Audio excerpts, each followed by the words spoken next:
So this is Lightning, and I have to say I'm very impressed with the story. It doesn't go for anything supernatural, it doesn't have any monsters that come in and kill the protagonist, and it just has a simplistic kind of story that's pretty relatable and pretty realistic.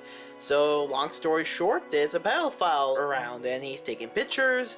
I'm pretty much not going to give you the twist because it's already in the title itself, but it's placed so well that I was pretty impressed where it was going, like where the story went until the end. And I'm glad for once it didn't just end with something supernatural, because we get that a lot, really, the more I think about it. So this was a real breath of fresh air, because I'm just so used to monsters and stuff that anything realistically bad isn't often used in these kind of stories. It's always over-exaggerated. There's always like some type of supernatural thing that's put into the mix to make it more interesting, give or take. So yeah, this is a really refreshing story, and I hope nobody's hiding in my closet taking pictures of me tonight, but, I was gonna make a joke about me not being a 5-year-old kid, but I'm gonna abort that joke. Wait, wouldn't me saying that out loud technically be a joke? I don't know. Maybe I'm just rambling on because I'm trying to be funny. What are you gonna do?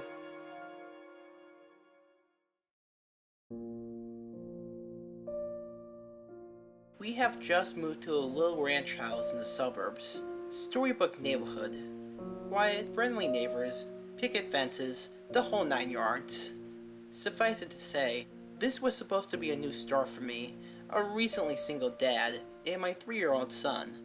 A time to move on from the previous year's drama and stress. I viewed the thunderstorm as a metaphor for this fresh start. One last show of fireworks before the dirt and grime of the past would be washed away. My son loved it anyway, even with the power out. It was the first big storm he had ever seen. Flashes of lightning flooded the bare rooms of our house, empowering unpacked boxes with long creeping shadows, and he jumped and squealed as the thunder boomed. It was well past his bedtime before he'd finally settled down enough to go to sleep. The next morning, I found him awake in bed and smiling. "I watched the lightning at my window," he proudly announced. A few mornings later, he told me the same thing. "You're silly," I said. "It didn't storm last night. You were only dreaming." "Oh." He seemed somewhat disheartened. I ruffled his hair and told him not to worry. There should be another storm soon. Then it became a pattern. He would tell me how he watched the lightning outside his window at least twice a week, despite there being no storms. Recurring dreams of that first memorable thunderstorm, I figured. It's easy to hate myself in hindsight. Everybody assures me that there's nothing I could have done, no way I could have known. But I'm supposed to be the guardian of my child, and these are useless words of comfort. I constantly relived that morning, making my coffee, pouring milk over my cereal, and picking up the newspaper to read about the pedophile local authorities had just arrested. It was front page stuff. Apparently this guy would select a young target, usually a boy, stake out their house for a while, and take flash photos of them through the window while they slept.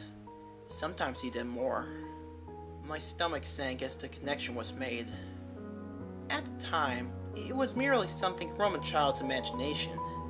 In retrospect, it is the scariest thing I have ever heard. About a week before the predator was caught, my son came up to me in his pajamas. "Guess what?" He asked. What? "No more lightning at my window." I played along. Oh, that's nice. It finally died down, huh? "No. Now it's in my closet." I've yet to see the photos police have collected.